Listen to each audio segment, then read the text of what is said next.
It would not be funny if I ripped that cord out to you, because then I would have to start over. Here we go, ready? This is the third video now. The third thing I want you to be able to problem solve and have practice on is this. There are 5 factors of production. No, we are not going to do more graphs on this one. We are going to problem solve and identify based on a product. I do not want a product from you because I don't want to do pomegranates again. What's that? Adult diapers. All right. Here's our product. Adult diapers.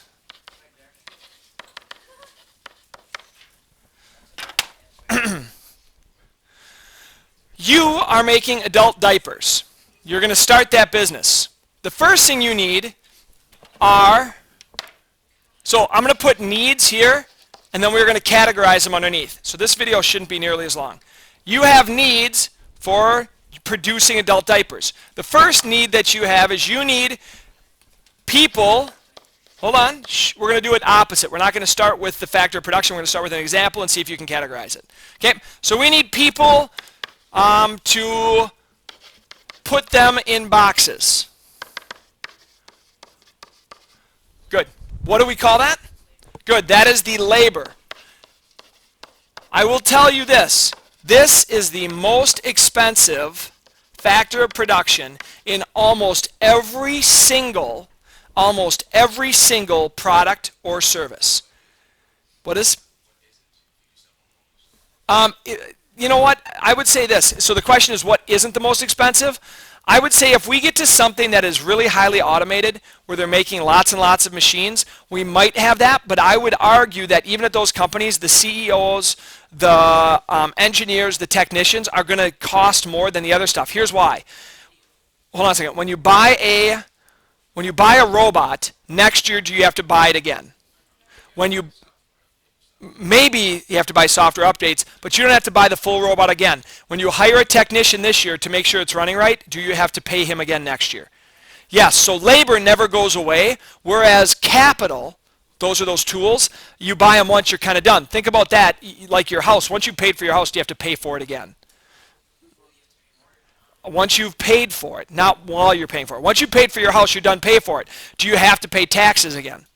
You will never stop paying taxes on your house. Why, even if I could afford a house on Windham Hills, would I not buy one? The taxes are going to be high, and they're going to only get higher and higher and higher, and when I'm old, I don't want to have to sell my house because the taxes are more than I can afford on my retirement living. Does that make sense? So again, here's what we're thinking. As we're making economic choices, I'm not thinking about my house today. I'm thinking about my house for the next 30 years. When we bought our house, I went in and said, I want a house I can live in for 30 years. I don't want to have to sell it. Why? Because then I have to pay for a real estate agent. I have to pay for closing costs. I have to pay for title. I have to pay for tax. I have to pay for appraisers every time I sell. What I want to do is buy a house, pay it off, live in it, so that I can use that money to spend on other things. Does that make sense? So again, we're seeing all that. Labor is almost always, the only reason I say almost, Brady, is this. I don't assume I know everything, so I'm guessing there's some company out there that somebody could say, no, it's not, it's this. And I'd be like, all right, I guess I was wrong. So I just say, well, almost, and then I'm still right. Next, we need adult diapers are, oh, you know what they need? They need,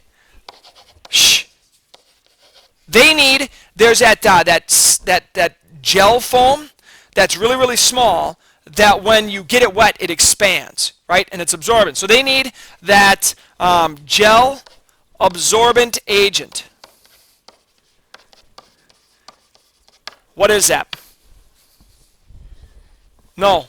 For fact, not what is it called? For factors of production, what is that? No. Good. Now you're right. So Brady says that's an input cost. You're right. It would be an input cost when we're moving a supply curve.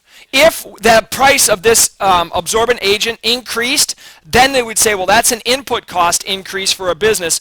We're going to have a decrease in supply because of that. Input costs are also, in this example, what? What factor of production? No, supply is not a factor of production. Supply is a result. Capital. Good. This is capital. Remember, capital are really just tools. All right, the next thing I need, I've already covered that, so I appreciate your help, but I don't want to do 15 different examples of capital. That's the reality, is a lot of the stuff you guys keep doing are more examples of labor or more examples of capital. I need a building. So I do not want to be assembling adult diapers out in a field. Because guess what? If it rains, all of those gel caps just absorbed and I'm out my product. Shoot, well, that sucks. I guess I'm bankrupt because I decided not to buy a building. What is a building? Land. Now, I'm also going to put something here that's similar. I need, not a building, but I need electricity. What is that? It's not technology. If I invented electricity, that's technology. It's not capital. It is land as well, because what do we call land? We can call it land, or rent is what we pay to it. Natural resources. In other words, anything that we would get from land in its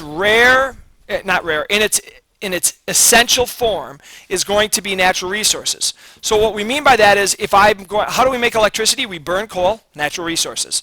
We hydroelectric, natural resources. Solar, natural resources. Wind, natural resources. Natural gas, natural resources. See what I mean by that? So any form of electricity or heat is going to also be land, because we can call it natural resources. Now we need Brady. Why did we need Brady? Because he didn't invent it, but he's the entrepreneur. He's the one who said, hey, we should make adult diapers. Now, here's what you have to understand. Businesses might start off caring about making a cool product, but at the end, businesses just care about making money. If Best Buy could triple their profits by just making yogurt, what would they do? Make yogurt. It wouldn't make sense to keep doing what they're doing if they could triple their profits and just make yogurt. Just wouldn't make sense. Now, the last one is the hard one. And understanding